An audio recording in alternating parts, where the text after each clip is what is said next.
É com muita alegria que a Prefeitura Municipal de São Carlos, a Universidade Federal de São Carlos, o Instituto de Física do Campus USP São Carlos, recebem o Dr. Moisés Goldbaum, secretário de Ciência e Tecnologia e Insumos Estratégicos do Ministério da Saúde.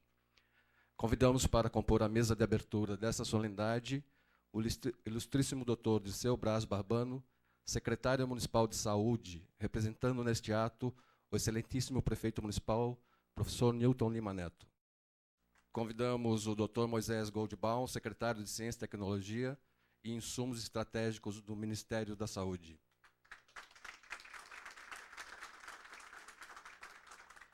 O magnífico reitor da Universidade Federal de São Carlos, professor Dr. Oswaldo Batista Duarte Filho.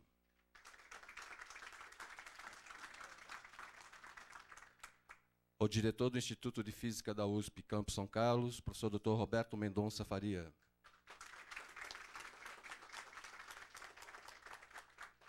O secretário municipal de Desenvolvimento Sustentável, Ciência e Tecnologia, professor Dr. Emerson Pires Leal.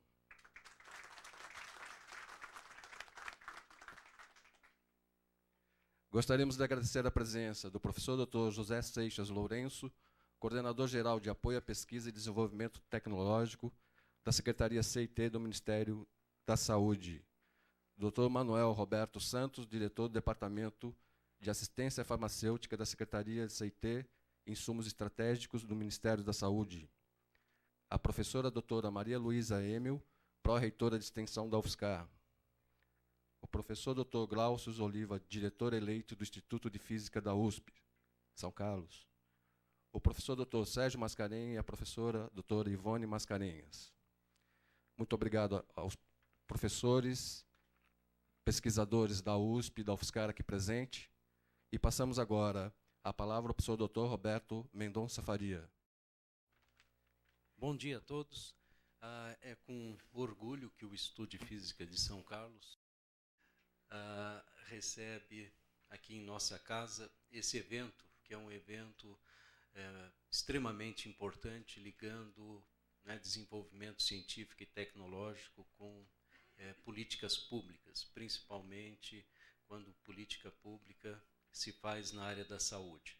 Quero agradecer enormemente a visita que nos faz aqui ao Instituto e a São Carlos, o secretário de Ciência e Tecnologia do Ministério da Saúde, Dr. Moisés Goldbaum, ao magnífico reitor da Universidade Federal de São Carlos, professor Oswaldo, professor Emerson, secretário de Ciência e Tecnologia aqui da cidade, e professor Dirceu, que é o nosso secretário da Saúde.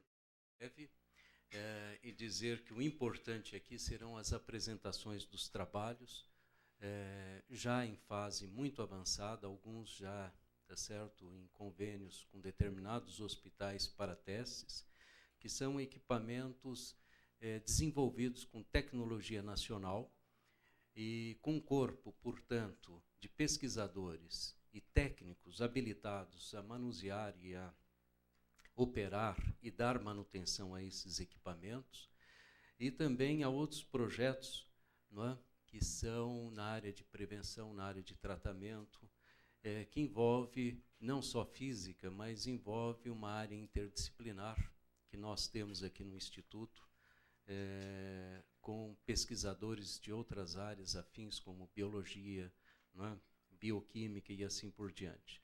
Então, nós teremos 5 apresentações, a primeira do professor Sérgio Mascarenhas, e eu quero dizer que o Instituto de Física tem a sua criação com a vinda do professor Sérgio Mascarenhas e da professora Ivone Mascarenhas há 50 anos atrás, e lendo a história, dessa maneira de fazer pesquisa que eles implantaram aqui, já nos anos 60 havia produto de pesquisa desses pioneiros aplicado à medicina. Inclusive, um deles chegou até a construir uma empresa chamada Biocrio, se não me engano, não é, Sérgio? De um bisturi criogênico. Então, essa tradição se perpetuou e eu acho que vocês vão ver um produto daquilo que foi a intenção desses pioneiros da física de São Carlos, sempre preocupado com a aplicação tecnológica e o bem-estar da sociedade. Então, o professor Sérgio Mascarenhas vai falar sobre física médica e instrumentação na saúde. O professor Alberto Thanos vai falar sobre o projeto de tomografia de imagens por ressonância magnética. O professor Luiz Antônio de Oliveira Nunes vai falar sobre o projeto da câmara termográfica. O professor Vanderlei Banhato, aplicações de fotônica em saúde. E o professor Glaucio Oliva sobre desenvolvimento de novos fármacos. Então, essa é a parte inicial que cabe ao Instituto de Física de São Carlos. Tá? Muito. Ouviremos agora o professor Dr. Oswaldo Batista Duarte Filho, reitor da UFSCar. Queria fazer uma saudação muito especial ao Dr. Moisés, é o colega e companheiro de Conselho Nacional de Ciência e Tecnologia, Farias, que aqui está como diretor do Instituto de Física e Química, Instituto de Física, né? Sou meio antigo, já juntei tudo de novo, Instituto de Física da USP, o nosso secretário de Saúde, Dirceu, né? Uma grata surpresa para São Carlos, tem feito um trabalho muito bom.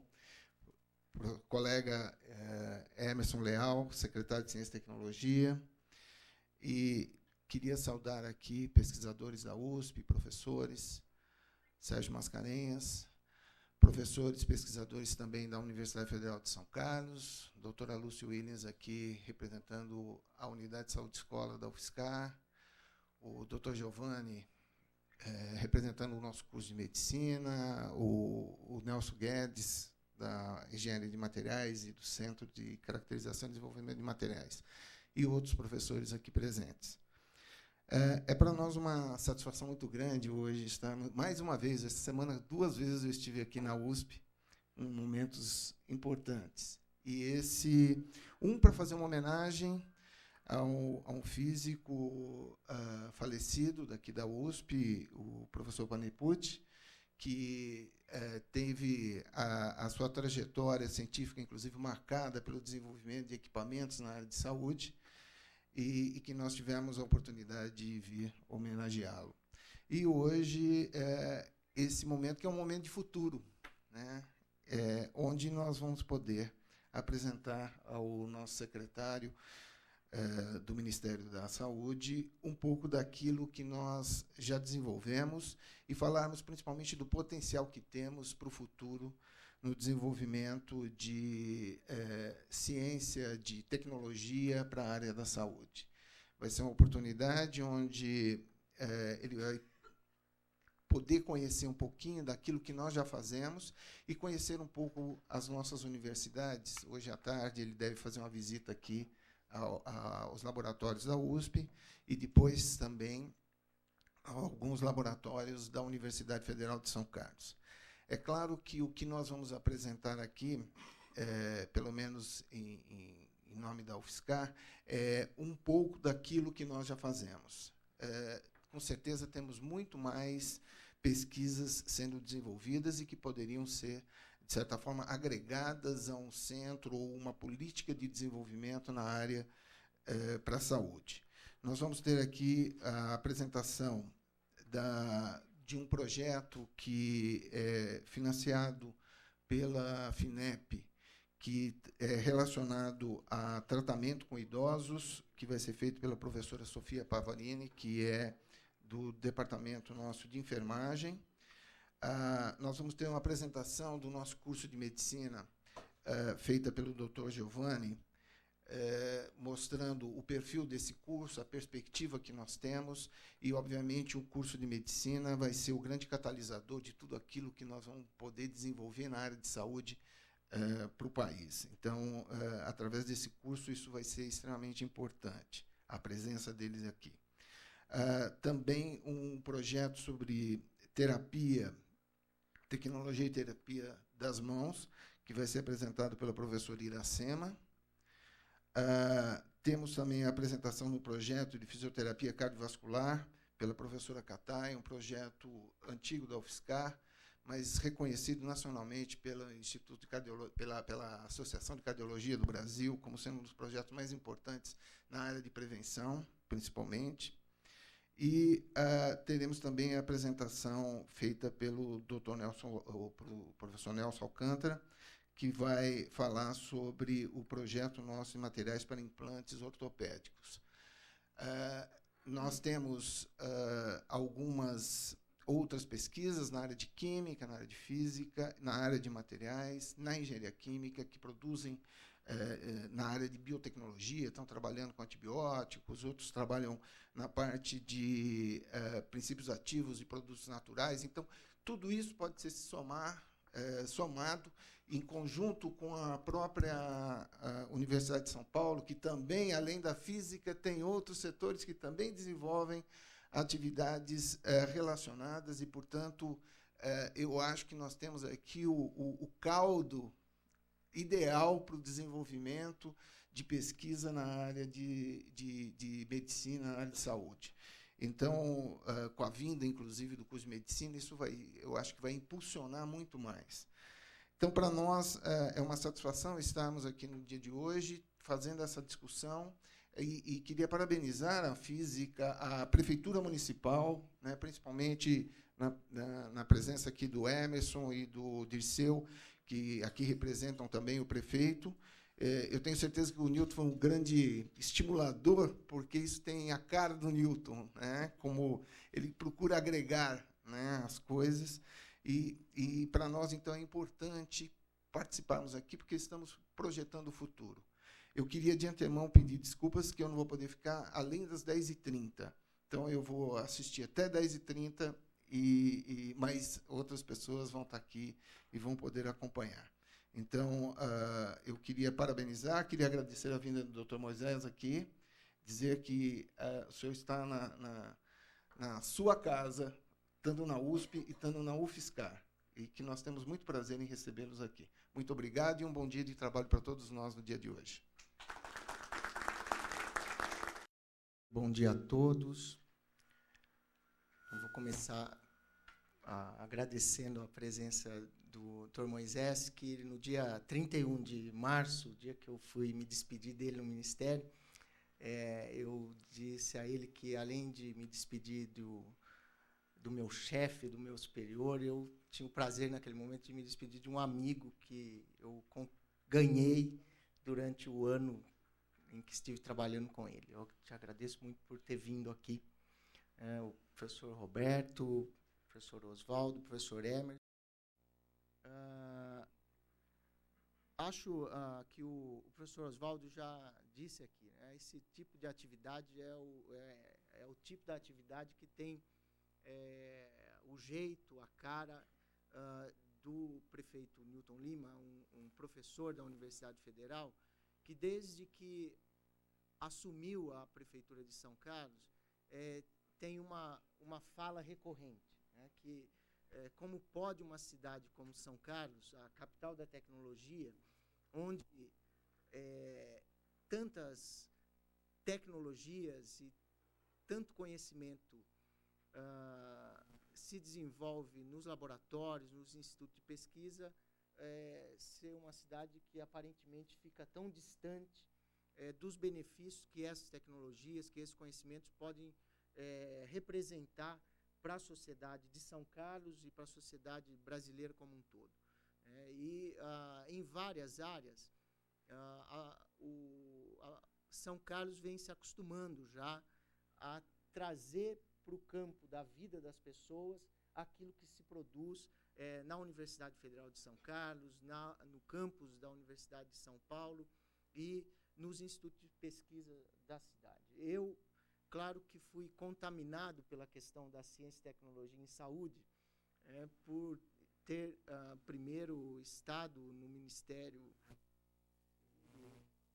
o secretário interino de Ciência e Tecnologia, aguardando muita ansiedade ao Dr. Moisés, e depois por ter trabalhado com ele durante um ano. E quando cheguei aqui na cidade, muitas demandas vêm de disciplinas, de departamentos das universidades para a Secretaria Municipal de Saúde, de forma pontual, para desenvolvimento de um projeto, para utilizar o serviço para certa atividade de pesquisa, e depois veio a questão aqui do Instituto de Física com, primeiro, o projeto do professor Luiz Antônio, foi o que eu tive contato mais imediato quando cheguei, a questão da termografia, e depois a questão do aparelho de ressonância que está em uso aqui na Santa Casa, e sempre dizendo, olha, mas será que é possível fazer isso? Parecendo sempre que a universidade, para poder interagir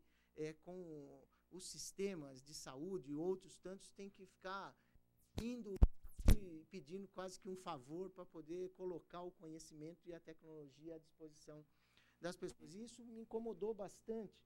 E eu disse, olha, nós não podemos caminhar dessa forma, né? São Carlos tem tudo para fazer a diferença nessa questão da ciência, tecnologia e inovação em saúde, e acho que nós temos uma grande oportunidade de caminharmos no sentido de agregar esse potencial àquilo que vem acontecendo na área da saúde pública de São Carlos, com a revolução que vem sendo feita nesses últimos anos, e agora potencializada com a chegada do curso de medicina. Conversei isso primeiramente com o professor Emerson, o secretário de Ciência e Tecnologia, disse, olha, acho que tem fermento aí para colocar no pão. Levamos isso ao prefeito, o prefeito achou também que seria muito interessante, e nós estabelecemos um objetivo, que está lá colocado em outubro, durante a Semana de Ciência e Tecnologia, a Semana Nacional de Ciência e Tecnologia, de realizarmos em São Carlos uma mostra dos projetos de inovação e de pesquisa, e, concomitantemente a essa mostra, a realização de um seminário que pudesse estabelecer, a partir da agenda prioritária de pesquisa que o Ministério da Saúde conta, que foi trabalhada nas conferências de Ciência e Tecnologia e de Ciência e Tecnologia em Saúde, mas uma agenda em São Carlos que pudesse olhar, de um lado, a necessidade do sistema de saúde municipal e do sistema loco-regional e, por que não, do próprio país na área da ciência e tecnologia. E, de um outro lado, olhar aquilo que nós já temos de capacidade instalada e que poderia ainda ser potencializada com uma proposição que já tem algum encaminhamento, inclusive com a possibilidade de se ter em São Carlos um centro de desenvolvimento de pesquisa e inovação tecnológica na área da saúde. E aí, bom, se isso está projetado para outubro, nós começamos a olhar o que tínhamos que fazer antes. E, nesse sentido, o professor Alberto, o professor Roberto, o Ian, as pessoas aqui do Instituto de Física, depois a professora Lúcia Williams, da Federal, chegamos à conclusão que poderíamos dar alguns passos antes de outubro. A ideia de se fazer um inventário dos projetos, e amanhã, segunda-feira pela manhã, logo 8h30, nós temos uma reunião já com técnicos, a ideia é se criar um portal onde os pesquisadores possam inserir as informações padronizadas sobre os projetos para construir até outubro um inventário desses projetos, tanto de pesquisa quanto de inovação, que comporão essa amostra.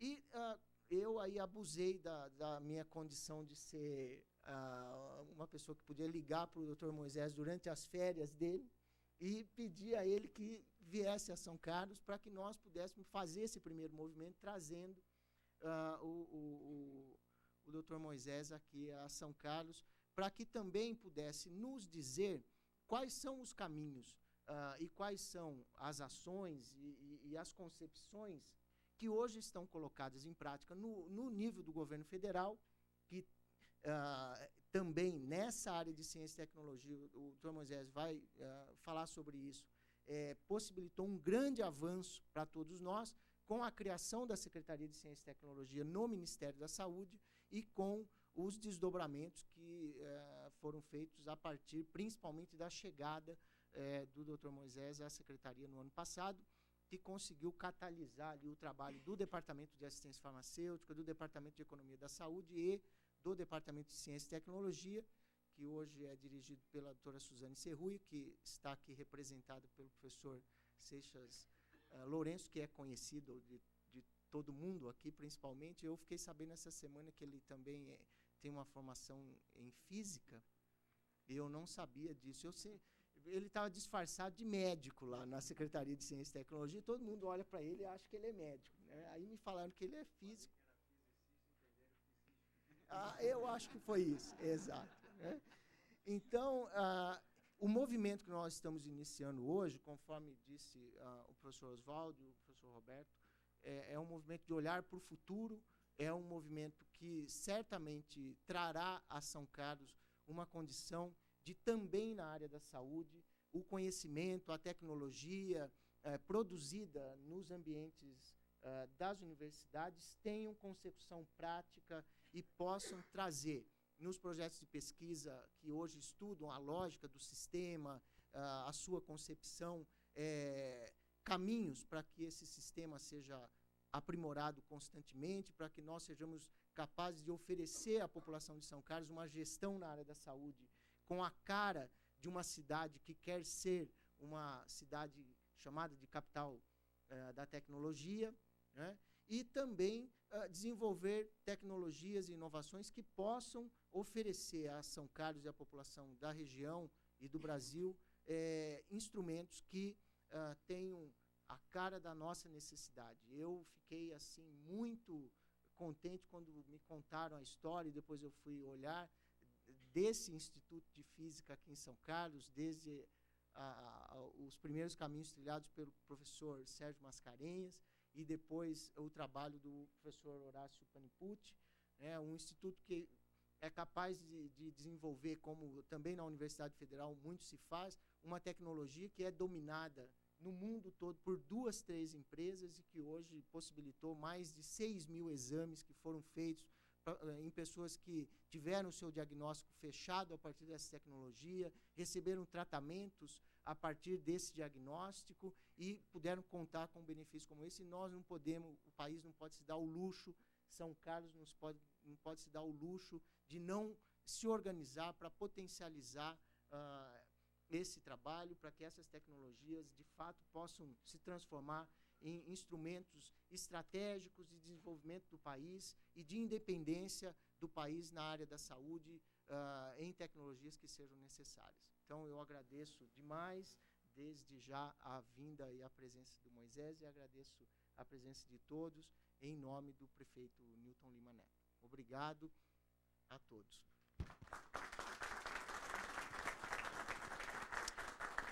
Gostaríamos de agradecer a presença dos senhoras autoridades componentes da mesa de honra de abertura desse evento. Pediria para ocuparem seus lugares a plateia, que logo em seguida teremos a apresentação das ações da Secretaria de Ciência, Tecnologia e Insumos Estratégicos do Ministério da Saúde pelo Dr. Moisés Goldbaum. Nós não passamos aqui a palavra ao Dr. Moisés na abertura, justamente para podermos ganhar tempo. Ele vai fazer aí uma exposição sobre a secretaria e certamente terá a oportunidade de falar também sobre esse acontecimento aqui. Bom dia. Esse cerimonial que eu preciso aqui seguir um pouco as regras, eu sou meio ruim de regra, mas enfim. Mas eu queria cumprimentar o Dr. Dirceu Barbano, secretário municipal de saúde de São Carlos, e como ele bem disse, nós nos transformamos realmente, foi uma grande amizade que desenvolvemos no ano de 2005, e mais do que uma amizade, um respeito profissional que eu devoto a ele, que é uma característica que poucos têm, a responsabilidade como ele trabalha, como trabalhou conosco e como, pela fala dele, como incorporou as iniciativas todas que todos nós fizemos, não foi responsabilidade minha, mas que todos nós fizemos nesse ano de trabalho na Secretaria de Ciência e Tecnologia. E que, sucedido agora pelo Manuel, que também está dando sequência ao trabalho que estamos fazendo e que também demonstra a mesma responsabilidade e compromisso que Dirceu demonstrou nesse período. Quero saudar também o professor Dr. Oswaldo Batista Duarte, companheiro de Conselho Nacional de Ciência e Tecnologia, que que a gente vem procurando realmente implementar o Conselho e realmente fazer do Conselho um fórum atuante na definição das políticas de ciência e tecnologia deste país. E Oswaldo, me permita assim chamá-lo, vem dando uma contribuição, como todos nós vimos procurando dar nossa contribuição para que isto venha a se desenvolver. Ao doutor Roberto Mendonça Faria, colega de USP, a minha saudação também, até por conta como diretor do Instituto de Física, me traz a lembrança de meu filho, que fez física na USP, e sempre dizia que nós médicos somos meros tecnólogos, que cientistas são os físicos e os químicos. E eu realmente tive que, mais uma vez, até visitando aqui, tenho certeza que ao fazer a visita nos institutos de física, certamente me darei conta de que ele tinha razão no que estava fazendo. Ele fez o mestrado na USP, depois foi para Princeton e agora está lá nos Estados Unidos, e realmente acho que a palavra dele tem sentido na medida em que o avanço que a física vem proporcionando à medicina realmente é muito mais do que os médicos vêm dando à própria medicina. O Dr. Emerson Leal, secretário municipal de Desenvolvimento Sustentável, Ciência e Tecnologia, também a minha saudação. E uma saudação, aqui no caso não é uma mera saudação protocolar, aliás, nenhuma delas o é, como estou dizendo, pelo que estou ressaltando, porque eu acho que representa aquilo que a gente vem procurando trabalhar no Ministério da Saúde e que Dirceu foi também um dos artífices nisso e continua dando, que é juntar saúde, ciência e tecnologia, a universidade. Eu acho que juntar o executivo com a academia, juntar todos os atores que têm responsabilidade na condução da saúde especificamente ou da vida do país. Então, nesse sentido, a presença, eu acho que do secretário de Ciência e Tecnologia, para mim, é extremamente marcante. Bem, senhores, senhoras, todos presentes, autoridades presentes, eu me considero uma pessoa bastante privilegiada. Eu vivi momentos na vida extremamente importantes. É verdade que ao viver esses privilégios, eu cortei minha carreira acadêmica no meio, mas não deixei, acho que, de viver e dar um pouco do conhecimento que a gente tem para o desenvolvimento da ciência, tecnologia e da saúde da população brasileira. Eu passei em várias circunstâncias e agora, como secretário de Ciência e Tecnologia e Insumos Estratégicos do Ministério da Saúde, vivo um momento importante na medida que a gente dá consecução a tudo aquilo que eu vou apresentar aqui, da contextualização que eu vou fazer sobre o que nós pensamos sobre política de ciência e tecnologia em saúde e um pouco das ações que a gente vem desenvolvendo nesse contexto. Mas eu considero um privilégio também estar aqui, porque eu acho que, do contexto que eu vou fazer, a presença, estar aqui no município como São Carlos, estar no município me parece extremamente importante. Eu acho que é o passo seguinte que a gente deve dar nas ações que vamos buscando no nível federal, de fazer uma articulação entre os diversos ministérios. Eu vou voltar a esse assunto posteriormente, mas também fazer uma articulação, também procurar reproduzir, fazer uma articulação entre o nível federal e o nível estadual, nesta área de ciência e tecnologia. Óbvio que o porte maior dos estados, mas certamente nós contamos também com municípios que têm condições de estarem se apresentando tal como os estados se apresentam e a federação também, o nível federal também se apresenta. E eu acho que o município de São Carlos se enquadra nisso, e pelo menos o tempo que eu estou na secretaria, do que eu vivi, estamos começando, eu acho que dá um passo importante. Dirceu, eu acho que está nos estimulando a buscar, começar a trabalhar essa experiência no nível municipal. Então, eu acho que isso, para mim, é um privilégio também extremamente importante. Eu acho que, para mim, vai ser um momento marcante neste momento que estamos vivendo na definição da política de ciência e tecnologia em saúde e inovação em saúde no país. Eu vou pedir desculpas, eu consegui esquecer meu pendrive em casa. Como o Dirceu disse, eu estou em férias, mas não poderia de estar aqui presente. Quando o Dirceu me ligou, eu falei que viria aqui na sexta-feira, porque senão eu só viria aqui em agosto. Tem a Semana de Ciência e Tecnologia, eu acho que valeria a pena a gente fazer esta reunião hoje mesmo.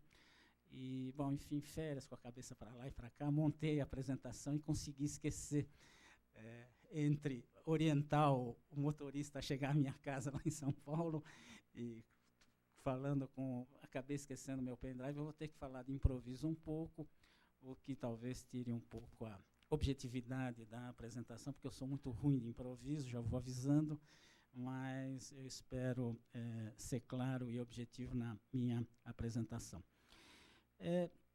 Eu gostaria um pouco de contextualizar as ações, em que contexto que a gente está promovendo as ações no Ministério da Saúde no momento.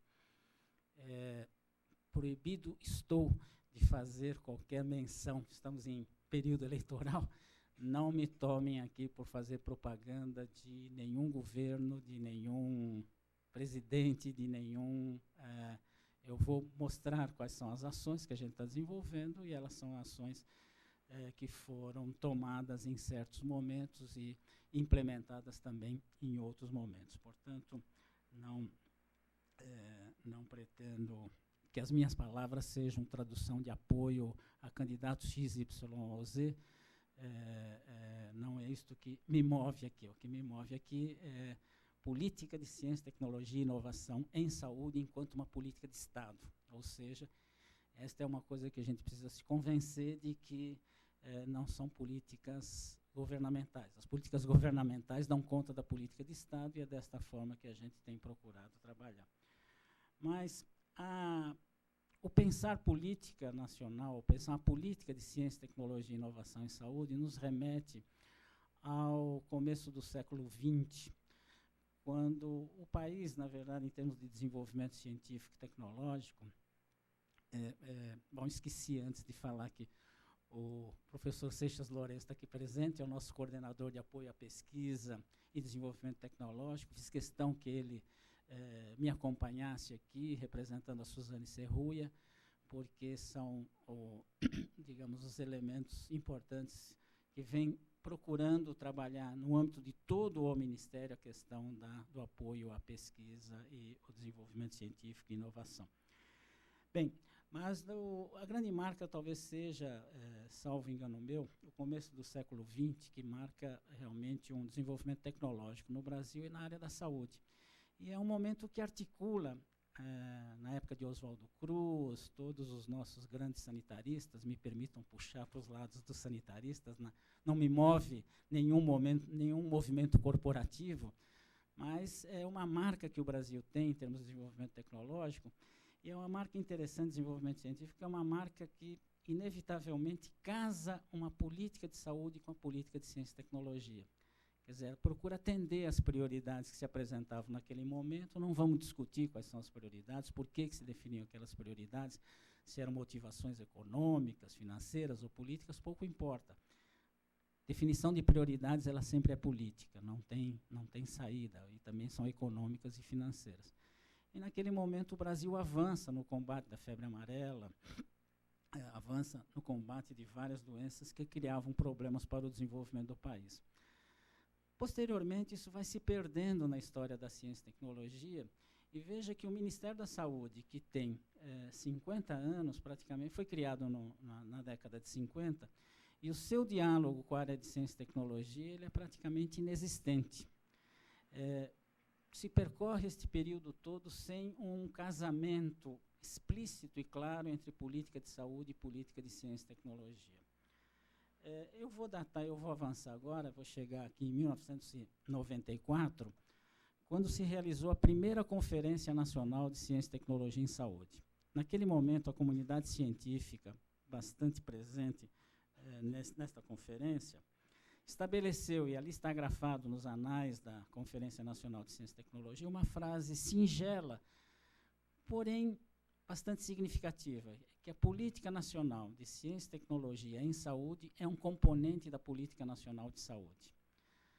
Ou seja, para eu pensar ciência e tecnologia, eu tenho que pensá-la junto com política de saúde. Quer dizer, como é que eu faço este casamento, como é que é um componente, como é que eu devo trabalhar.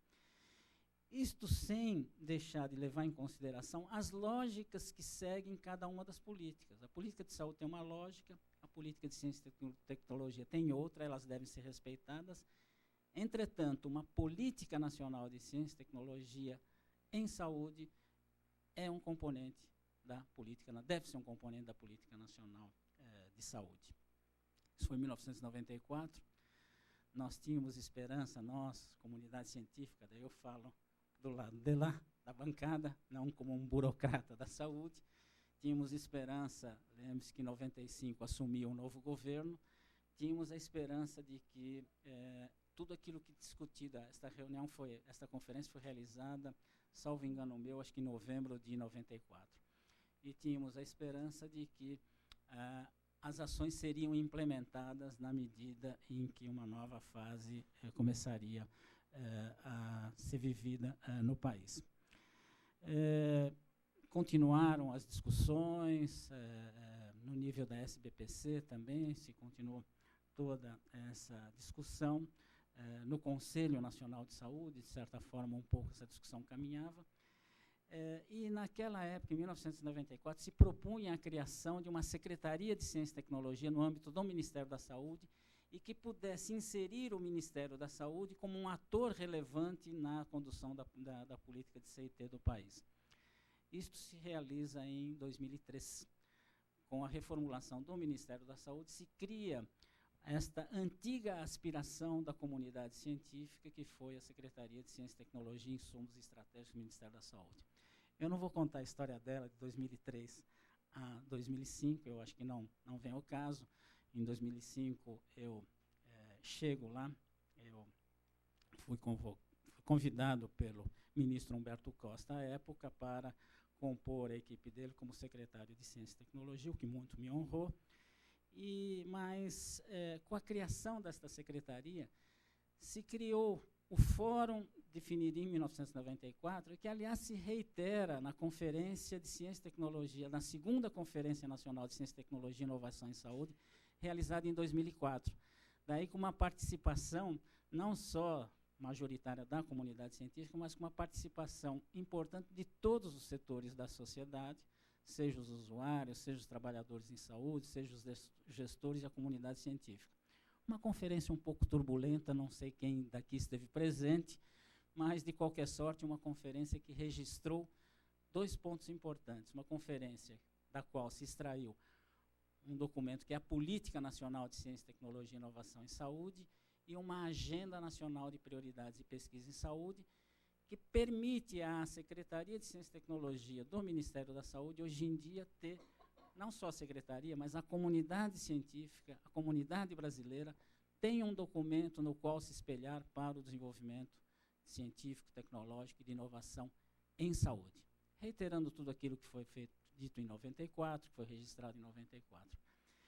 E isto vem permitindo, graças inclusive às sensibilidades dos ministros que por lá passaram, o ministro Humberto Costa, o ministro Saraiva Felipe e atualmente o ministro Agenor Álvares da Silva, que demonstraram todos uma sensibilidade para o fato de que o Ministério da Saúde sim tem um papel relevante na definição de uma política de CIT do país. Tanto que tem assento no Conselho Nacional de Ciência e Tecnologia, ao qual o ministro me delegou o fato de representar o Ministério da Saúde neste importante conselho. E isto vem permitindo várias coisas importantes que eu gostaria aqui de destacar. O primeiro deles é uma integração dos diferentes setores do Ministério da Saúde. Dirceu falou que nós temos na Secretaria do Departamento de Assistência Farmacêutica, o Departamento de Economia e Saúde, o Departamento de Ciência e Tecnologia, que hoje, felizmente, conseguem uma integração maior. Não sei, para quem tem experiência no Executivo Federal, eu tenho a impressão que no Executivo Estadual também deve acontecer isso, há certa criação de, me permitam o termo, de alguns feudos, onde o secretário manda, não conversa com o outro, os diretores conversam, não.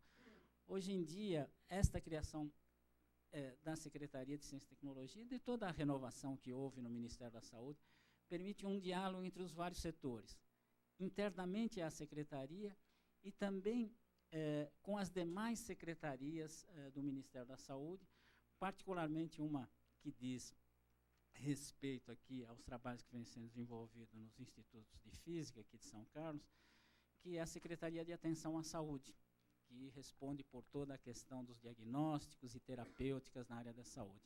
Então, nós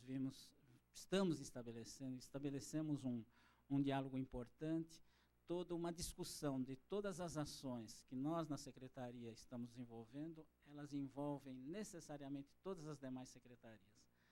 Mas o grande pulo do gato, me permitam dizê-lo desta forma, é um fato que eu acho histórico no Brasil e que não é mérito meu.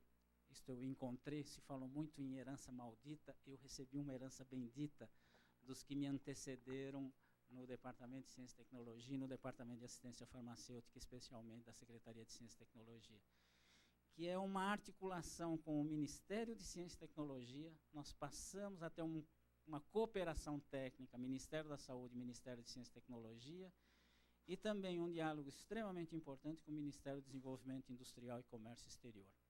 Ou seja, nós estamos com os 3 ministérios que respondem por pensar uma política científica e tecnológica sem pensar política industrial e sem pensar política em saúde, é pensar o nada. Ou seja, nós estamos conseguindo, nós estabelecemos um acordo, várias ações estão sendo desenvolvidas, eu não vou cansá-los todos com as ações que a gente vem desenvolvendo, mas com um trabalho importante no Fundo Setorial de Saúde, no Fundo Setorial de Biotecnologia, se ocupando do apoio à pesquisa em saúde, do apoio à pesquisa em biotecnologia, no Fórum de Competitividade de Biotecnologia. Aliás, semana passada foi lançado o Programa Nacional de Biotecnologia, que os ministros estão assinando e vamos apresentar ao presidente Lula para as ações que serão desenvolvidas no Ministério da Saúde, Ciência e Tecnologia, MIDIC e o Ministério da Agricultura, e o Fórum de Competitividade da Cadeia Farmacêutica.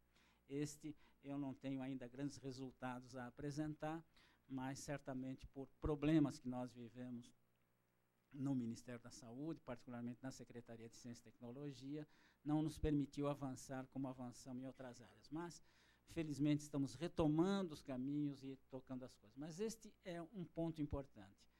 É um termo de cooperação técnica entre os ministérios, ou seja, se rompe também um fosso que existia há 50 anos entre ministérios. A própria esplanada do ministério não conversava adequadamente. Então, isto também é um ponto importante, é uma conjuntura que eu gostaria de destacar e com o qual nós vamos trabalhando, e nos utilizando da competência existente no Ministério de Ciência e Tecnologia com as suas agências, que é o CNPq e a FINEP.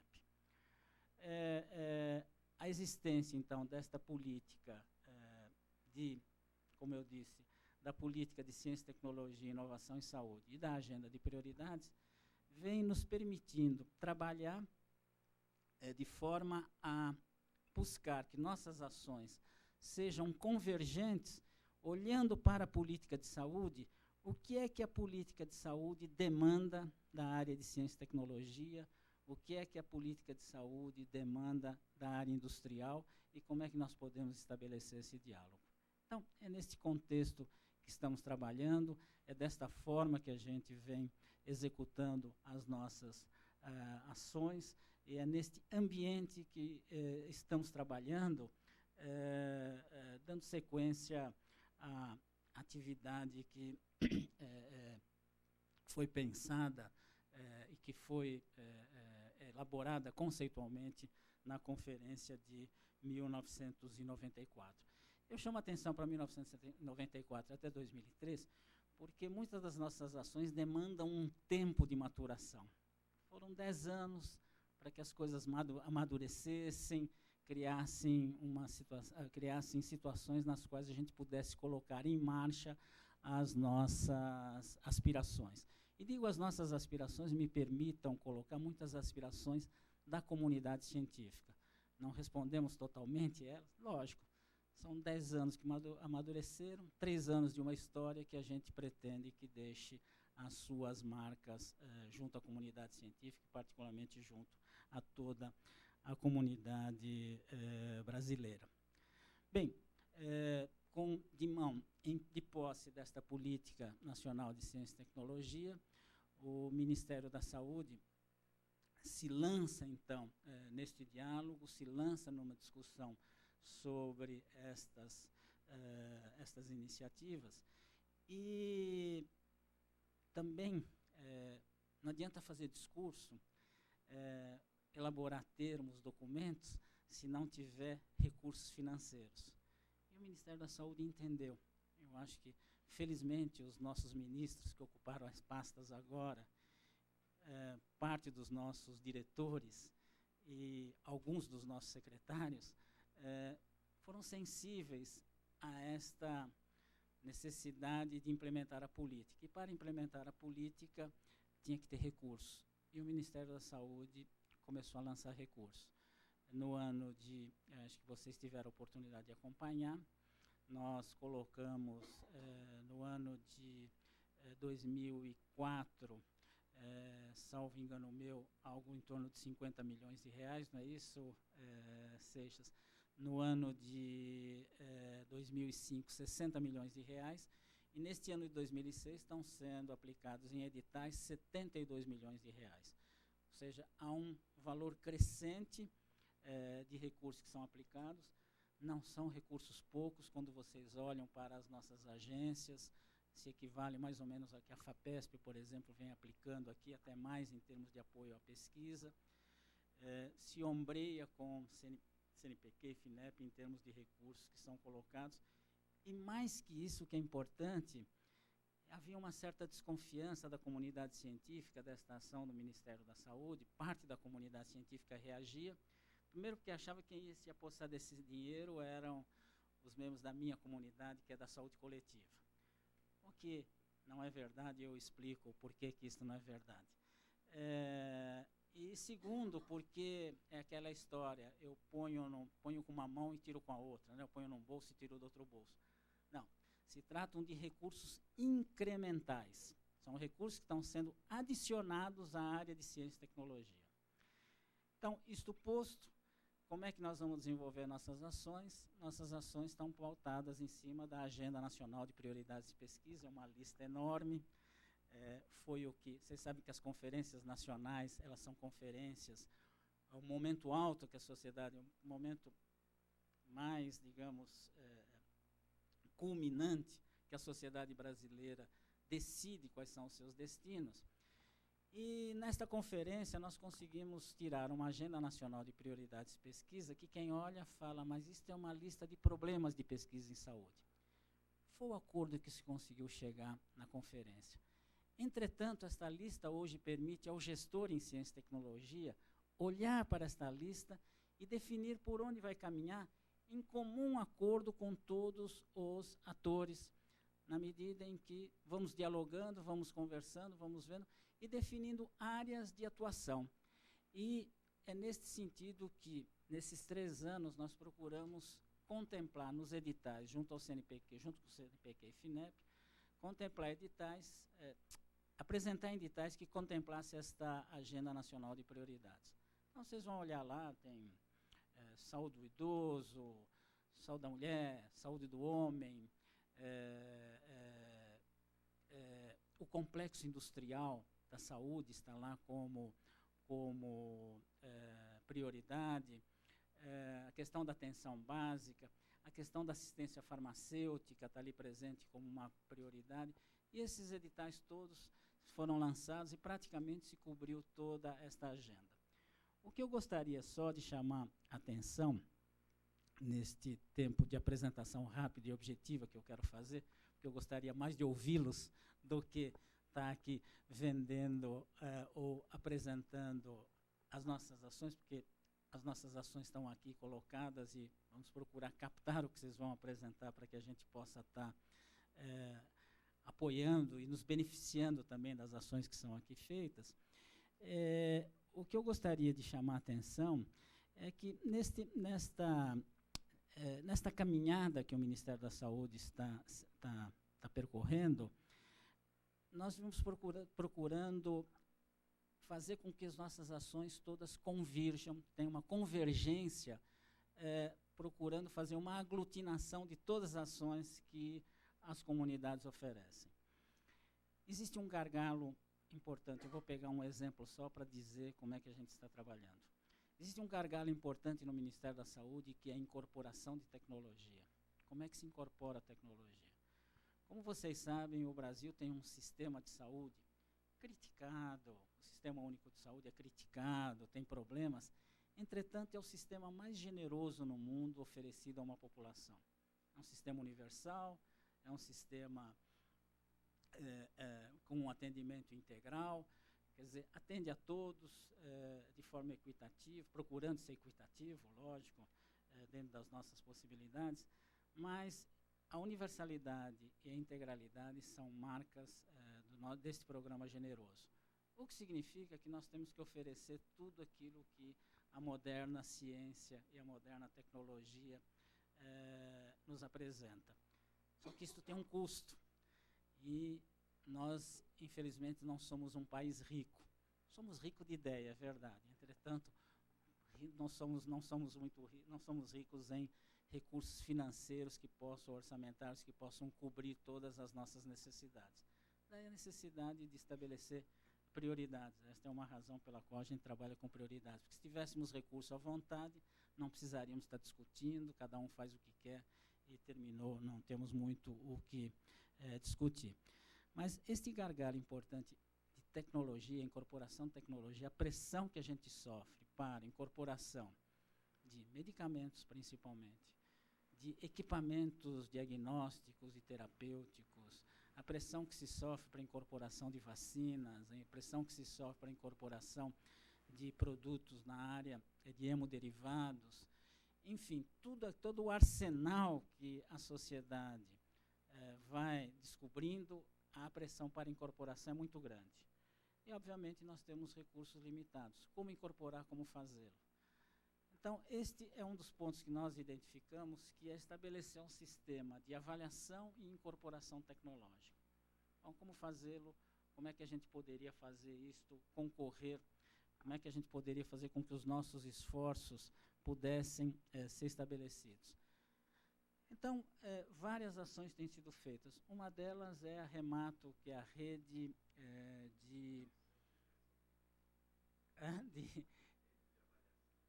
de avaliação de materiais traumato-ortopédicos, que, aliás, São Carlos está presente nesta rede, é um dos 10 centros que fazem parte desta rede. E a ideia é que a gente está apoiando estas redes no sentido de fazer com que eu possa estar, tudo que é prótese, tudo que é implante traumato-ortopédico, possa ser devidamente avaliado, devidamente trabalhado, devidamente produzido e devidamente incorporado no sistema com a nossa competência. Outra ação que a gente vem desenvolvendo é a da rede de centros de pesquisa clínica, no qual nós estamos apoiando, no momento, 17 hospitais universitários que foram selecionados, que se candidataram ao edital. Óbvio que alguns ficaram dentro, outros ficaram fora, mas o fato de ter ficado fora não significa que estão fora, porque a ideia é que, com a constituição da rede, a gente possa ir paulatinamente ampliando esta rede, onde nós possamos desenvolver a nossa capacidade de desenvolvimento de pesquisa clínica, que está avaliando os nossos medicamentos, está avaliando como é que a eficácia dos nossos medicamentos, a sua efetividade, enfim, todo o campo de pesquisa clínica que casa com ações do Ministério de Ciência e Tecnologia para uma rede de pesquisa pré-clínica e também a constituição de biotérios ou de biotério que possa dar apoio a esta rede toda de pesquisa clínica. Ou seja, vejam que são ações concertadas para tentar responder a problemas postos pelo Sistema Único de Saúde. Nesse sentido também, uma ação importante foi a criação da rede de laboratórios oficiais públicos. Nós temos uma rede importante e constituí-los como uma rede para que eles possam responder às necessidades de produção de medicamentos para os problemas de saúde do Brasil. Anteriormente, quer dizer, embora houvesse uma certa concertação desses laboratórios, a ideia é que agora, em rede, nós possamos estar discutindo com eles, estar atribuindo responsabilidades e apoiando no seu desenvolvimento. Vejam que são todas ações que são caminhando no sentido de responder às nossas necessidades de saúde. Uma marca importante que a gente está deixando no Ministério da Saúde e que contou com a participação do pessoal da assistência farmacêutica também, que é um edital que está agora em fase, está terminando a sua fase de seleção, que é um edital de fármacos e medicamentos. E esse edital conta com recursos do Ministério de Ciência e Tecnologia, do Ministério da Saúde, e a ideia é que a gente possa estar desenvolvendo a nossa competência na produção de fármacos e medicamentos, dando passos pequenos. É verdade, estamos aplicando para o ano de 2006, 56 milhões de reais. É isso, né, Seixas? É que aí tem kits diagnósticos e biotério no meio também. Mas para fármacos e medicamentos são 46 milhões, perdão, 46 milhões de reais. Longe, muito longe daquilo que a indústria farmacêutica diz que precisa para lançar uma molécula na praça. Dizem eles que precisam de $1 bilhão para lançar uma molécula na praça. Nós estamos colocando 46 milhões de reais. É nada, se olhar dessa perspectiva. Mas se nós não começarmos a dar os primeiros passos, certamente nós estaremos importando 100% ou perto de 100% das nossas matérias-primas, estaremos sempre dependentes desta importação. É importante que a gente dê este espaço. E, nesse sentido, nós estamos procurando fazer uma articulação. Este é um exercício importante, onde a gente vai procurar fazer uma articulação entre a bancada e a produção. Não basta ficarmos na bancada. Como passar da bancada para a produção? Então, isto vem se buscando fazer uma parceria entre os institutos de ciência e tecnologia, as universidades, as academias e também o setor empresarial, para que a gente possa dar sequência a esta atividade, ou assim chamado setor produtivo. Não gosto muito do setor produtivo, que significa que existe um setor improdutivo, e creio que nós não somos exatamente um setor improdutivo. Mas vejam que a ideia é casar realmente todos os setores para que a gente dê conta desta atividade. Bem, eu acho que esses exemplos que eu estou trazendo, a constituição das redes, esta ação que estamos fazendo em fármacos e medicamentos, agora também se está lançando, acompanhando um movimento mundial que os organismos internacionais vêm lançando em termos de determinantes sociais em saúde. Nós também estamos acompanhando, estabelecendo também uma comissão de estudos de determinantes sociais em saúde, e que conta com a participação de importantes atores da sociedade brasileira nesse trabalho, inclusive com um lançamento de um edital para pesquisa em determinantes sociais em saúde. Então, vejam que existe um elenco importante de atividades que a gente vem desencadeando. Eu acho que saltei um ponto para explicar por que não era só saúde coletiva que a gente estava apoiando, que era uma desconfiança da comunidade científica. Por que não é? Primeiro, é o seguinte, é que a ideia é que a gente possa estar contemplando toda a cadeia do conhecimento.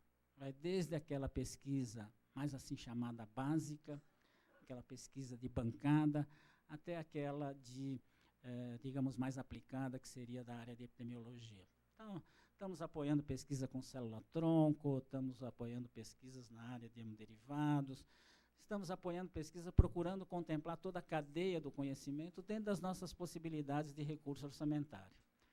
A outra questão também é que, isso diz respeito a qualquer área, é que nós estamos procurando atender a uma lógica da comunidade científica, que é a questão do mérito científico. Este é o carro-chefe das nossas ações.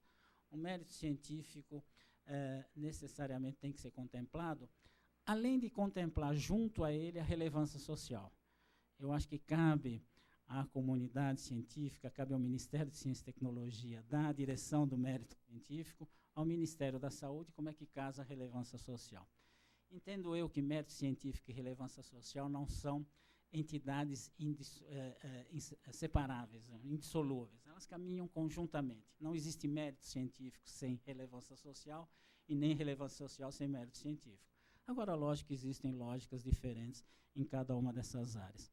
Foi com este tipo de ação que nós caminhamos e procuramos, estamos atendendo, estamos dialogando com todos os setores da comunidade científica, o que representa também esta ação que estamos fazendo aqui. O convite que recebemos do Dirceu é nessa ideia, de estreitarmos este diálogo com todos os setores da comunidade científica que podem estar atendendo às nossas necessidades de saúde. Não as necessidades de saúde da política de saúde, mas as necessidades, o que é que a ciência e tecnologia tem a colaborar para as nossas necessidades de saúde. Então, acho que com isso, eu dou mais ou menos uma ideia, uma visão geral do que a gente vem desenvolvendo na Secretaria de Ciência e Tecnologia, e gostaria de ressaltar mais um privilégio que eu tive na vida, que foi ouvir o Dr. Sérgio Mascarenhas no Palácio do Planalto, e lá eu tive certeza de que existe vida inteligente na Terra. Realmente foi um ponto alto, com todo respeito às demais autoridades lá presentes, mas tenho certeza que o Dr. Sérgio Mascarenhas, professor Sérgio Mascarenhas, deu um exemplo claro de que nós temos possibilidades, temos esperança no Brasil. Então, era isso que eu gostaria de dizer, espero ter atendido ao panorama que se poderia dar, e agora, curioso, gostaria de ouvir o que é que se tem a apresentar. E, desde já, eu gostaria de colocar, dentro das nossas possibilidades, ao reitor da UFSCar, ao diretor do Instituto de Física, já estive com a reitora Sueli Vilela, dizer que a Secretaria de Ciência e Tecnologia e Insumos Estratégicos, seus departamentos e o Ministério da Saúde está à disposição, de portas abertas às duas universidades, e certamente aqui é o município de São Carlos, na pessoa do Dirceu Barbano, representando o prefeito aqui da cidade. Muito obrigado.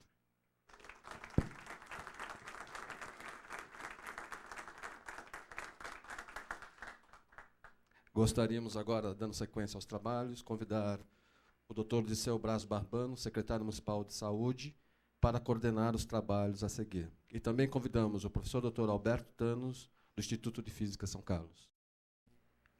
Nós estamos, na verdade, muita gente manifestou a preocupação de que nós estávamos enlouquecidos em conseguir cumprir a agenda que nós nos propusemos a cumprir, né?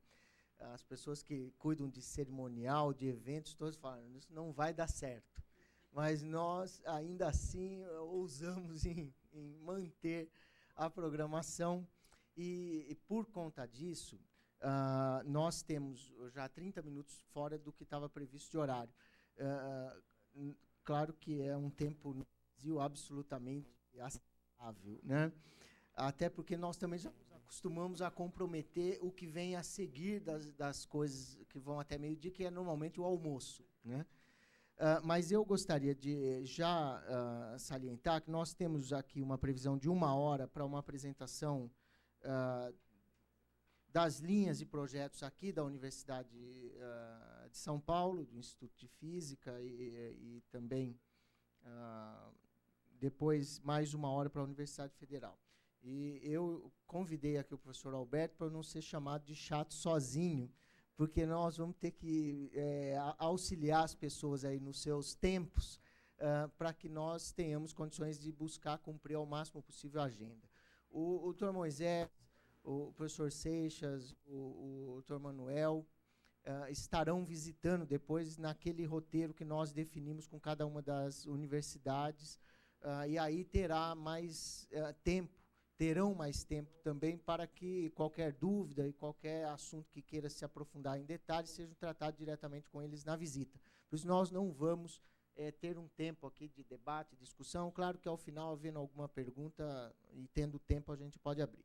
Então, na sequência do que temos programado aqui, eu vou passar imediatamente a palavra ao professor Sérgio Mascarenhas, e depois temos o professor Alberto, o professor Luiz Antônio, o professor Vanderlei e o professor Glaucio, que farão aqui breves apresentações sobre as linhas e os projetos que são em andamento nos seus institutos. Em primeiro lugar, eu queria agradecer muito ao Dr. Goldman os elogios da minha palestra lá no Planalto. Mas como eu me diverti muito naquilo, achei melhor do que o prêmio, eu quero começar contando o seguinte. Dizem que a sorte, está saindo bem o som aí atrás? Tá? Dizem que a sorte é um careca com um fio só de cabelo na cabeça, que você tem que pegar o cabelo. Bom, eu estava muito contente que eu tinha achado a sorte com 2 cabelos, com 2 fios de cabelo na cabeça, que era o Silvio Crestana, presidente da Embrapa, agora, que foi um colaborador maravilhoso que eu tive, e o Sérgio Rezende, ministro de Ciência e Tecnologia, e que eu tenho um carinho extraordinário por ele. Então, tinha 2 fios. Eu quero comunicar aos presentes que o careca da sorte agora tem 4 fios. Tem o Dr. Goldman e tem o Seixas aqui também. Então, já está crescendo uma cabeleira nessa sorte, né? A outra coisa que eu quero dizer é o seguinte: todo mundo da classe neoliberal, incluindo bancos centrais, FMI, etc., né, eles olham o quê? Olham o PNB, Produto Nacional Bruto, mas não olham o Ministério da Saúde, que eu vou renomear, que trata das perdas nacionais brutas.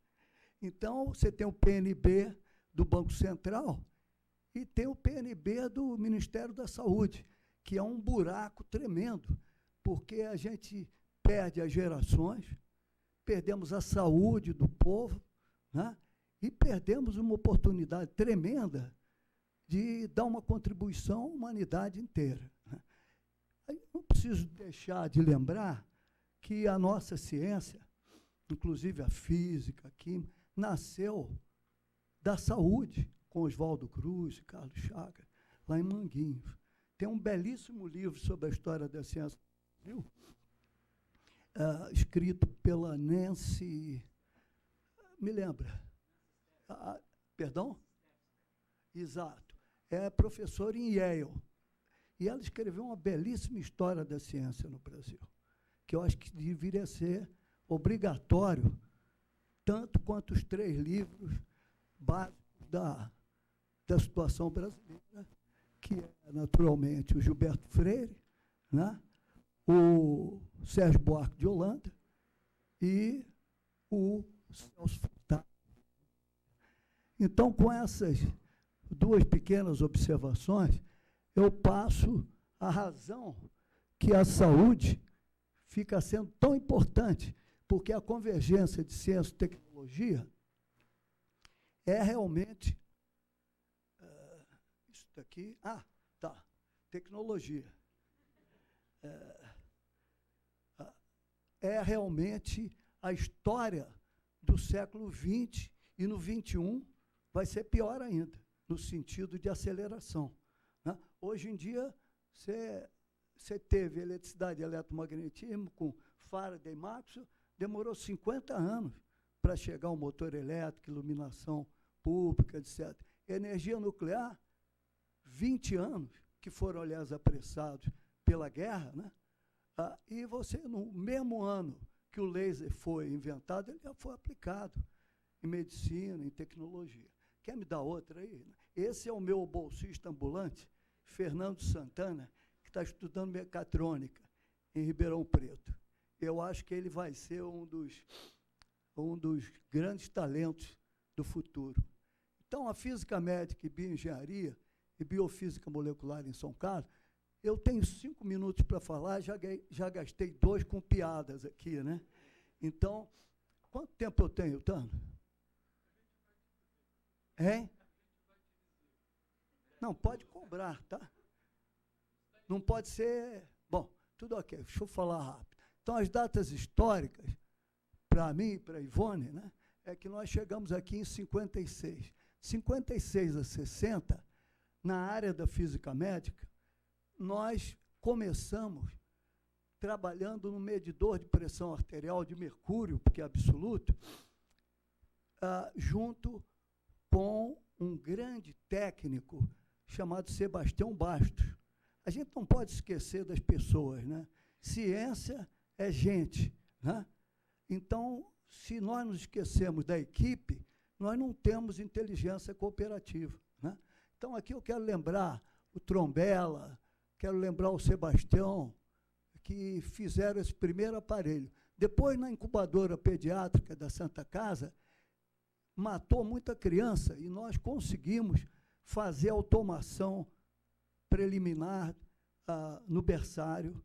E aí foi a primeira, digamos, experiência de transferir, né, um pouco da ciência de baixíssimo nível que nós tínhamos para São Carlos, para Santa Casa.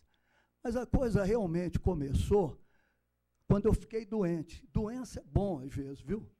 Eu fiquei com tuberculose, meningite, agora estou com hidrocefalia. Todas essas doenças me ajudaram tremendamente, porque eu fiquei interessado nelas. Então, aqui, na década de 60, 70, eu comecei uma cooperação muito forte com a Faculdade de Medicina de Ribeirão Preto, e graças aos técnicos, que nós tínhamos técnicos espetaculares, que faziam solda de baixa temperatura. Era o Carlos Bicelli e o irmão dele, que naquele tempo fazia desenhos para nós, com 15 anos, que é o Clóvis Bicelli, que hoje é um grande líder na Embrapa, aqui em Ribeirão, fazendo o quê? Instrumentação para sanidade animal, para sanidade humana, também na área de ultrassom. Essa família representa uma cooperação importante. Daqui também surgiu, quando nós fizemos primeiro cirurgia criogênica, uma empresa, a Embracrio, que chegou a exportar 10 mil bisturis criogênicos, inclusive para o exterior. Agora, aqui começou a entrar na minha vida uma pessoa extraordinária chamada Adib Jatene. O Adib botava a mão na massa, ele ia para a oficina e trabalhava com torno. Ele estava fazendo aquela convergência saúde, tecnologia. O Adib, naquela época, o Adib estava muito preocupado com engenharia na medicina. E quando eu me aposentei, ele me chamou e dizendo: Sérgio, você não quer organizar a sessão de bioengenharia aqui no Hospital Dante Pazanese? Vocês estão me ouvindo aí ou está falhando isso? Eu, então, aposentado, fui para lá e tentei trabalhar lá com um grupo de engenheiros maravilhosos, inclusive o Zé Carlos Bicelli, irmão dos outros dois Bicelli. Você vê que é gozado, né? A gente pensar em gente é muito mais bonito do que pensar em equipamento, né? Porque é o equipamento mais perfeito que existe nesses 4 bilhões de anos de evolução, né? Então, o Carlos Bicelli saiu daqui da USP e fez uma empresa chamada Embracrios, que fez esses 10 mil bisturis criogênicos. Então, eu comecei a trabalhar, e aí nós estávamos trabalhando também na física de estado sólido em radiação, e a Ivone trabalhava nessa época com difratômetro, e ela começou a fazer trabalhos sobre calcificação de válvulas cardíacas com o pessoal da cardiologia de Ribeirão, e o Dr. Fábio Vick, se não me engano, trabalhou nisso. E eu, como trabalhava em eletretos, comecei a mostrar que havia superfícies que, quando carregadas eletricamente, elas evitavam a adesão de plaquetas. Então, foi possível fazer cânulas cardíacas carregadas com bioeletretos. O Adib Jatene vibrou com isso, né? E aí tem uma história complicada de negócio de patentes e tudo isso que eu não vou falar agora. Mas nós trabalhamos em efeito da radiação e aí começamos a fazer dosimetria de termoluminescência e depois de APR, porque eu descobri que ossos irradiados, ossos acidentes irradiados, ficavam paramagnéticos. Então, nós começamos a fazer isso com o nosso querido Paneput, que dá origem aqui, com o Otacílio Nascimento, que chefiou o laboratório de biofísica, e eu estava, então, muito interessado em bioengenharia. Então, propus na USP que se criasse uma comissão de bioengenharia. Isso foi criado entre a USP, São Carlos e Ribeirão, e que atualmente tem até um programa de pós-graduação nisso. Bom, aí eu estava com muito interesse na área de ossos, por causa da irradiação de ossos paramagnéticos. Não só para dosimetria, mas para datação também. Aí veio um professor da ortopedia de Ribeirão fazer tese comigo. E nós mostramos que nós poderíamos consolidar fraturas graves com campos elétricos em tempo muito mais curto. Pode falar? Tá. Eu vou consolidar a fratura rapidamente aqui no tempo. Tá certo. Bom, eu vou pular. Esse negócio da consolidação de fratura me valeu um convite para a Escola de Medicina de Harvard, que tinha um departamento de ortopedia muito forte. Então, eu fui para lá, a Ivone também foi, ela foi para Harvard e trabalhou lá em estruturas de moléculas biológicas. Mas isso começou, isso é a década, aqui, o Goiano, ó, 60 a 90, 70 a 80, eu resumi tudo, mas não estou conseguindo tirar essa ânsia de falar sobre essas coisas, que é a visão do passado.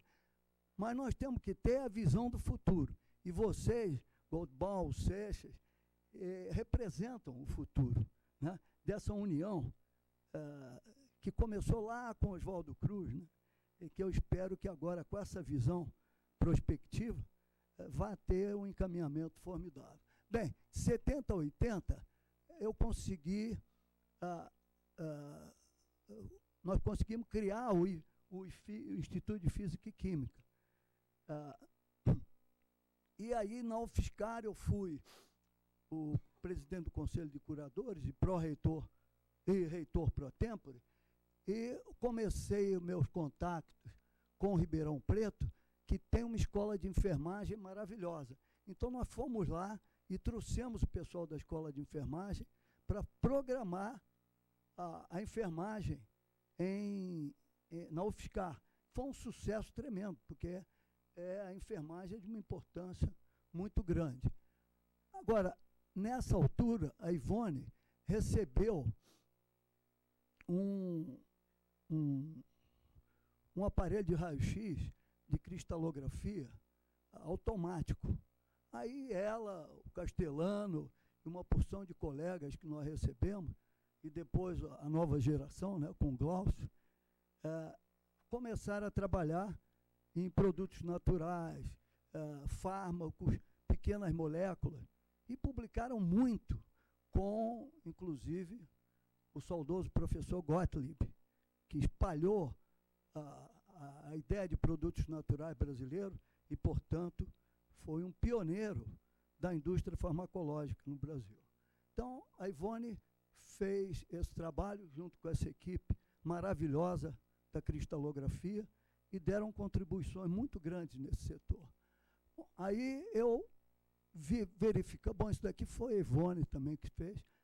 Aí veio o difratômetro automático, que foi um salto na nossa história aqui no Instituto, e praticamente levou à criação da Sociedade Brasileira de Cristalografia em São Carlos, que hoje está espalhada pelo Brasil todo, fazendo o quê?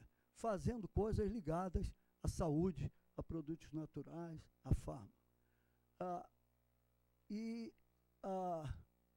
eu ver, já estou no século, ainda estou no século XX, eu vou pular rápido, tá bem? Aí o Zimmermann, Robert Lee Zimmermann, tinha vindo para trabalhar comigo, e lá no Purão da 9 de julho, nós fizemos o primeiro laser a laser no Brasil. Foi o primeiro.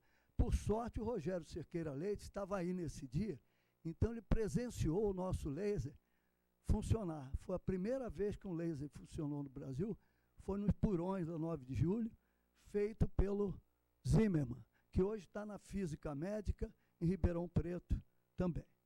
Bom, aí foi criada uma empresa de proteção radiológica que usou esses métodos, foi uma das primeiras empresas aqui em São Carlos.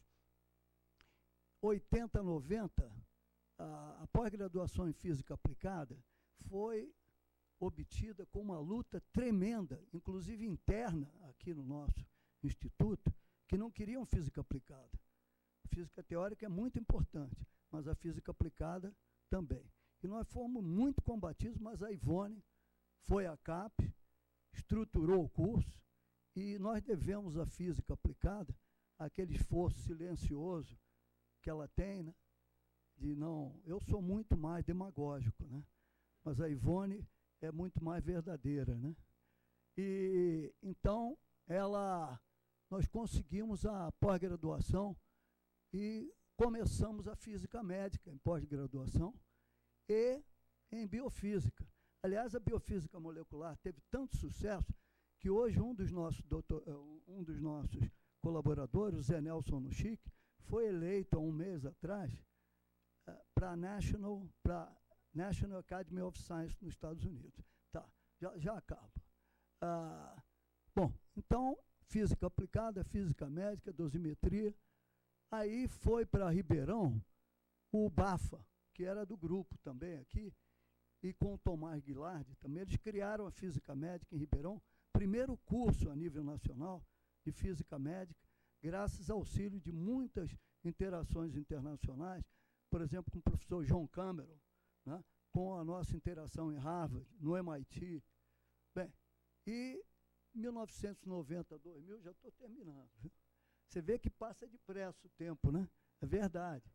E, então, a física médica em Ribeirão, biofísica molecular, e eu comecei a trabalhar em bioeletretos junto com o Guilherme Léo Ferreira, o Faria e o nosso grande Bernardo Gross, né? E aí nós conseguimos mostrar que os bioeletretos tinham função em biofísica molecular.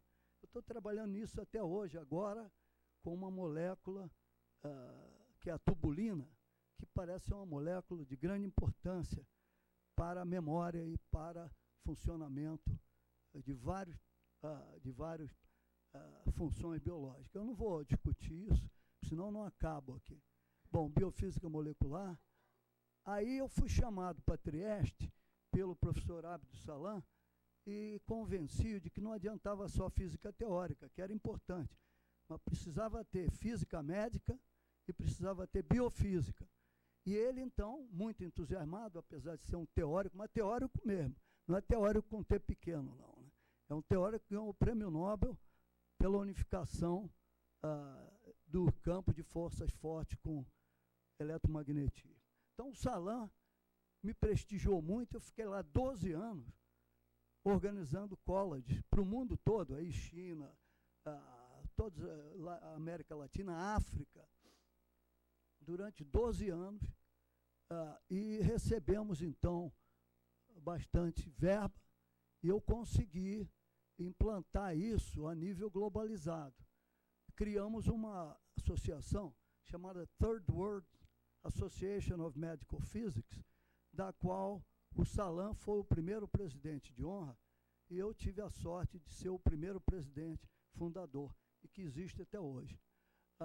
Bom, de 1990 a 2000, biofísica, etc., biofísica em Trieste, aí nós começamos a fazer tomografia de ressonância magnética.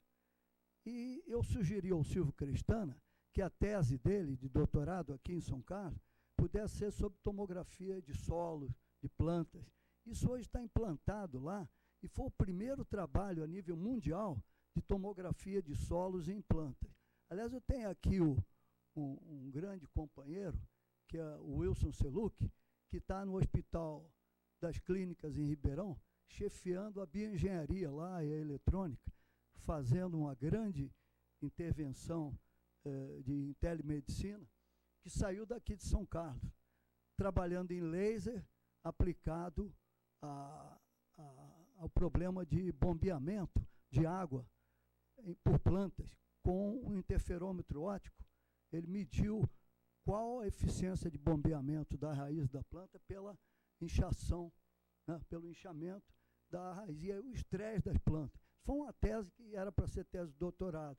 Infelizmente, o Paulo Cruvinel, que orientou ele, não trilhou essa rota de doutorado direto, a qual eu sou totalmente favorável.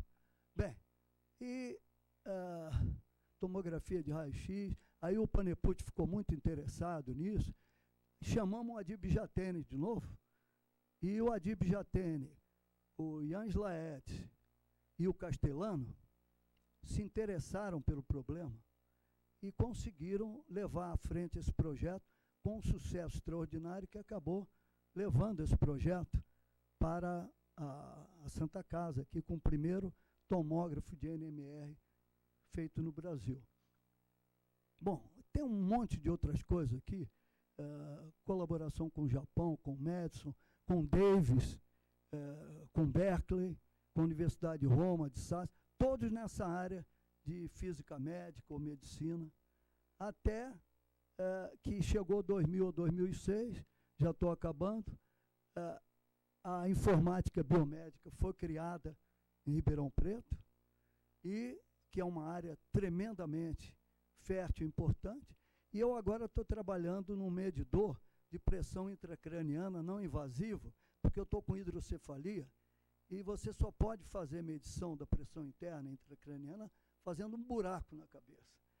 E eu achei que diversia poder fazer isso com outros métodos. Então, temos 2 projetos andando aqui, um com o grupo do João Fernando Gomes de Oliveira e outro com a própria SAPRA. E estamos tentando desenvolver esse protótipo de um medidor não invasivo de pressão intracraniana, importantíssimo em várias áreas, não vou falar aqui, mas tem a ver com a saúde. E para baratear a saúde, porque você trauma de motoqueiros, de crianças, tudo, você põe um negócio lá e mede. Agora eu vou acabar com uma sugestão. Quer passar aquele da tuberculose? Bom, a vigilância da tuberculose, que pertence ao Ministério da Saúde, é um dos processos mais importantes de perda, lá daquele perda do Produto Nacional Bruto, essa daí entra, né? Então, o que ocorre? Eu tinha indicado ao Sérgio Rezende a ida da Rita Maria Zorzenon dos Santos, que é física, para a Federal de Pernambuco. E essa moça aqui é um talento extraordinário em modelagem. Então, ela fez uma modelagem na cidade de Olinda, para o Célio Lopes Silva e o Antônio Rufino, que são lá do Ministério, e que criaram a Rede Brasileira de Tuberculose aqui em Ribeirão. Esse camarada aqui é um dos candidatos fortes que o Brasil tem ao primeiro prêmio Nobel na área da saúde. Já que nós perdemos os outros, né, esse camarada aqui parece... Pode passar outra. Então, eles fizeram a modelagem georreferenciada de todas as famílias com tuberculose em Olinda. Isso é coisa de medicina familiar, não é coisa de alta tecnologia, mas é a alta tecnologia aplicada à saúde da periferia, dos pobres, etc., e mostrou onde é que estavam os focos e como se estavam se propagando, com imagem. Tudo na base de métodos de modelagem altamente sofisticados. E eu aconselho a nossa Escola de Medicina nova aqui, de São Carlos, a trazer essa moça para cá, primeiro para fazer uma conferência, e depois pedir a transferência dela da Universidade Federal do Recife para cá, para São Carlos. Bom, olha, pessoal, eu tenho só uma última sugestão. Eu sou muito megalomaníaco, então talvez seja por causa do buraco aí na cabeça, né? Então, a sugestão que eu tenho é a seguinte: educação, na realidade, é a coisa mais importante para a saúde. O melhor remédio que existe é a prevenção, e a prevenção se faz através da cultura, da educação.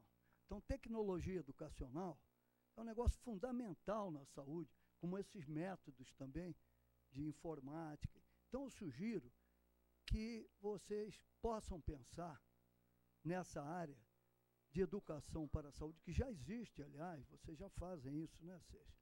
Mas com tecnologia educacional. Eu estou apaixonado pelo meu Palm Top, sabe? Me apaixonei por esse aparelho, enchi das coisas que o Goldman falou, consegui botar, agora eu vou botar, né? Então, eu acho que isso daqui pode mudar a educação brasileira. Tá? E aconselho também uma outra coisa, que o Palm Top seja usado como data logger pelos agentes de saúde, para fazer estatística. Custa R$500 um negócio desse, é fabricado aqui em Campinas. Isso daí é ciência na prática, entende? Então, nós aqui em São Carlos já temos grandes contatos com essas empresas, inclusive na Federal, aqui em São Carlos. Agora, o meu conselho último é que vocês pensem numa ideia meia louca, que é a seguinte: tem o medicamento genérico, não tem? Foi um negócio importantíssimo. Por que nós não fazemos um instrumento genérico? Por exemplo, termômetro, medidor de pressão, porque o pessoal pobre não sabe ler, mas sabe ler número. Né? Então, o termômetro, uma criança que está ficando febril, ou que está com um acesso qualquer de tosse ou de pneumonia, pode ser avaliada imediatamente pela mãe. O pai, em geral, está fora de casa, ou bebendo ou vendo futebol. Né? Mas, ao outro aparelho de medida de pressão, está custando R$40. O termômetro está custando R$5 na farmácia. As distribuidoras vendem por R$3, a farmácia eleva para R$4,5. Por que nós não fabricamos um termômetro de R$1? Né? Isso seria uma contribuição social tremenda. Como também aquele aparelho de respiração para asma e aquele umidificador de ambiente, eles cobram R$105 por um aparelho desse. Eu andei fazendo os levantamentos de preço, eu acho que nós deveríamos fazer um esforço aqui em São Carlos, em Campinas, né, em Recife, e, sob a égide do Ministério da Saúde, introduzir um novo conceito, um instrumento genérico para a população pobre. Muito obrigado.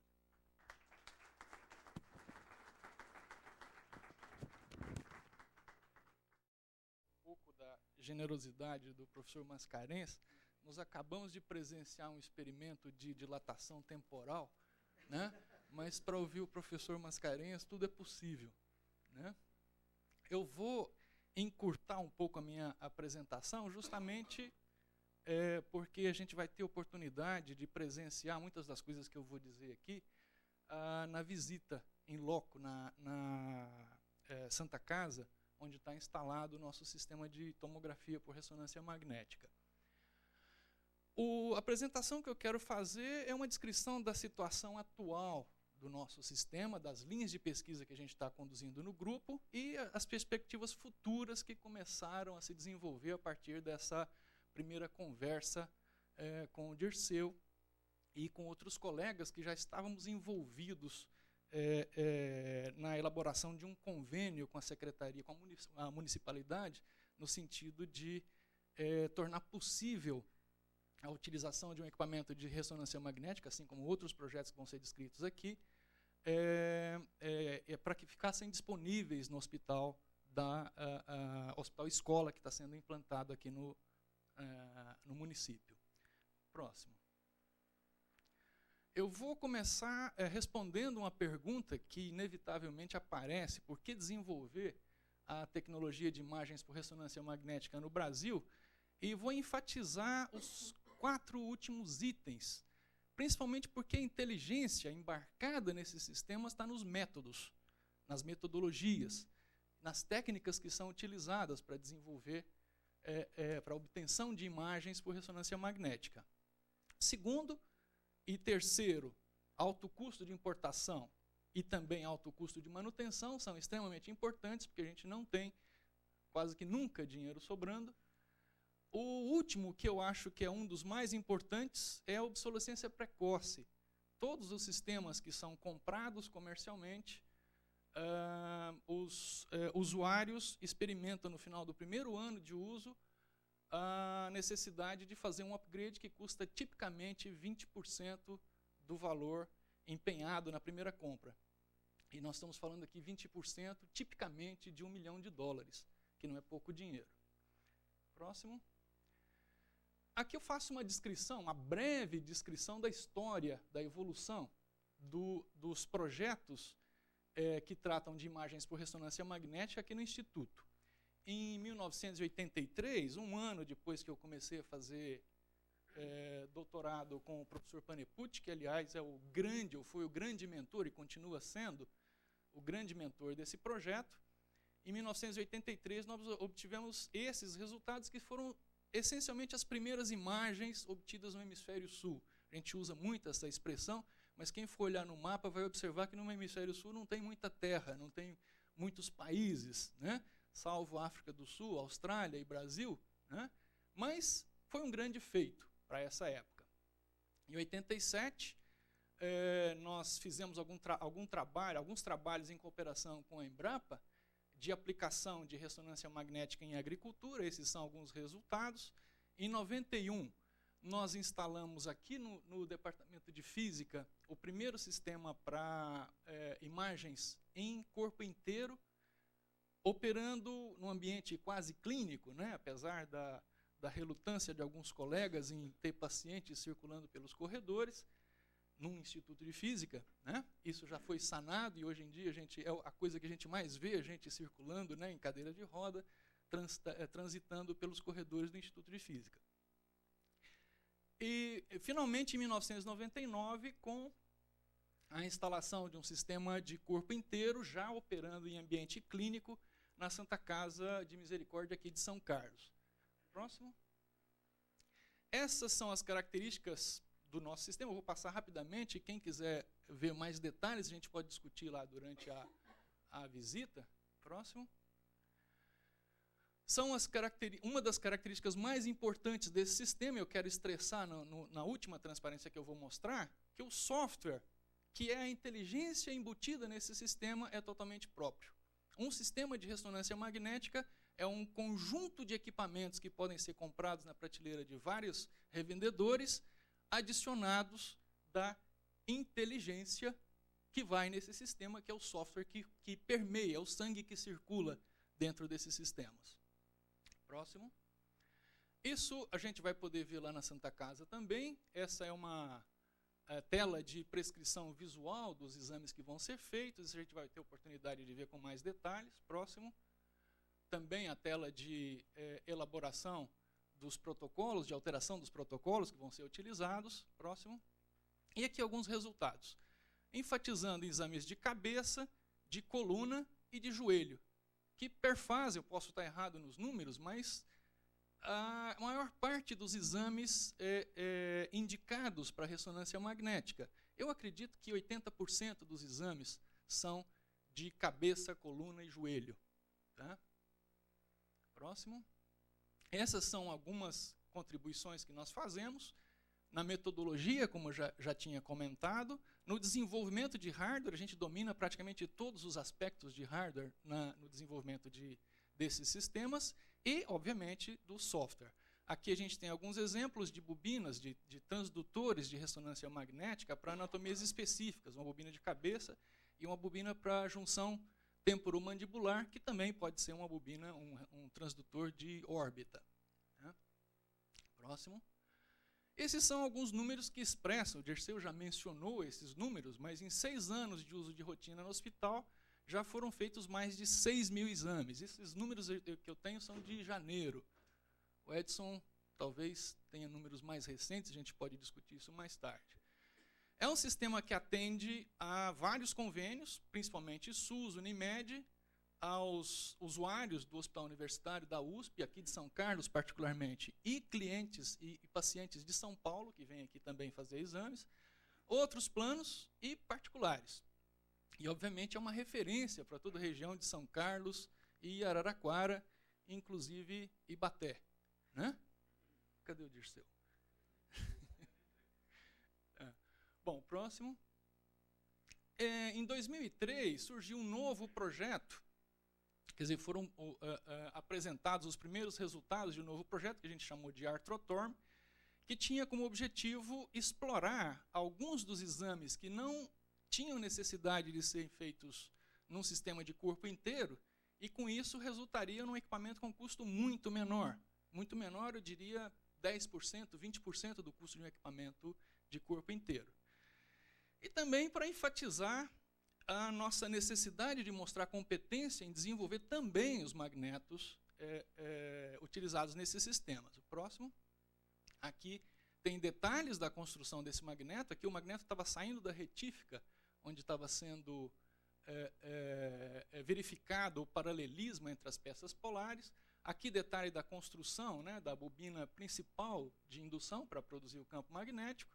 E nesses outros dois detalhes aqui, uma outra contribuição, que é a execução e sintonia dos gradientes blindados, não para esse projeto, nem para o projeto TORM 05, mas para um sistema para uso em experimentação animal de 2 Tesla horizontal, que tem uma importância fundamental também para a nossa pesquisa no grupo. Próximo. Uma contribuição adicional que tornou possível fazer exames de angiografia em meio Tesla foi o desenvolvimento de conjuntos combinados de gradientes de campo, altamente eficientes, e com bobinas de radiofrequência. Esses são alguns resultados de angiografia que dá para ver o mapa do sistema vascular do pescoço de um voluntário, provavelmente um dos nossos alunos de mestrado ou doutorado.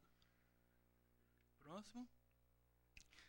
Nossa contribuição também no desenvolvimento de transdutores de MRI, aqui uma bobina de joelho para o sistema Arthrotorm, e o nosso empenho maior atualmente está no desenvolvimento de bobinas e de transdutores para pequenos animais, para serem utilizados nesse sistema de 2 Tesla horizontal, que é uma réplica em miniatura de um sistema como o da Santa Casa, mas que tem como objetivo o estudo de modelos animais. Isso aqui, por exemplo, é o cérebro de um cebus, um macaco. Esse é de um marmoset, que é um sagui. Né? Por favor, não falem para a ministra Marina que a gente faz isso. Tá? Próximo. Isso faz parte da nossa integração, da nossa inserção no contexto de um projeto ou de um programa que foi acatado pela FAPESP, um programa que nós estamos trabalhando desde 2000, e que finalmente culminou com financiamento, com um orçamento da ordem de $9 milhões para diferentes centros de pesquisa, que nós chamamos Main Research Centers, dos quais São Carlos é uma parte. A gente colabora com a Unifesp, USP de São Carlos e Unifesp perfazem um dos MRCs, que se chama Centro de Imagens e Espectroscopia em Vivo por Ressonância Magnética para Estudo de Modelos Animais. Tá? Meu tempo? 1 minuto. Eu falo o resto em 1 minuto. Próximo. Bom, essas discussões levam a definir que caminho seguir a partir desse ponto. Uma das nossas propostas, a gente tem várias propostas que a gente poderia discutir com calma todas elas, é a construção de um sistema que operasse agora no ambiente clínico e acadêmico, que seria uma experiência nova para a gente, porque apenas a operação no ambiente clínico trouxe para a gente experiências interessantes, mas não trouxe muitos dividendos acadêmicos, que são a moeda de negociação que a gente utiliza quando vai pedir mais dinheiro para os órgãos financiadores. Um sistema de articulação, o sistema Arthrotorm, desenvolvido especificamente para articulações, de baixo custo, operando clinicamente. Seria oportunidade, por exemplo, de ter esse sistema operando ou no hospital, no centro, ou talvez na USE, ou uma entidade, um local em que ele poderia ser experimentado e avaliado clinicamente. A outra proposta é um sistema de alto campo supercondutor de 2 Tesla. Não seria a réplica do sistema que está na Santa Casa, mas uma versão mais elaborada, que poderia permitir estudo de espectroscopia de prótons e outros núcleos em humanos, uma coisa que a gente não faz em meio Tesla, porque não é adequado, né? Novos métodos e anatomias poderiam ser utilizadas que não são adequadas para 0,5 Tesla, e o estudo de imagens funcionais em humanos, que permitiriam uma maior integração com o programa Synapse e permitiria que se fizesse também estudos de imagens funcionais aqui em São Carlos, no nosso MRC. Uma outra proposta, talvez um pouco arrojada, mas que culminaria o nosso interesse em desenvolver completamente um sistema de imagens por ressonância magnética, que seria o desenvolvimento de um espectrômetro completamente digital. Isso viabilizaria uma nova linha de pesquisa que nós já estamos entrando, que é a aquisição paralela.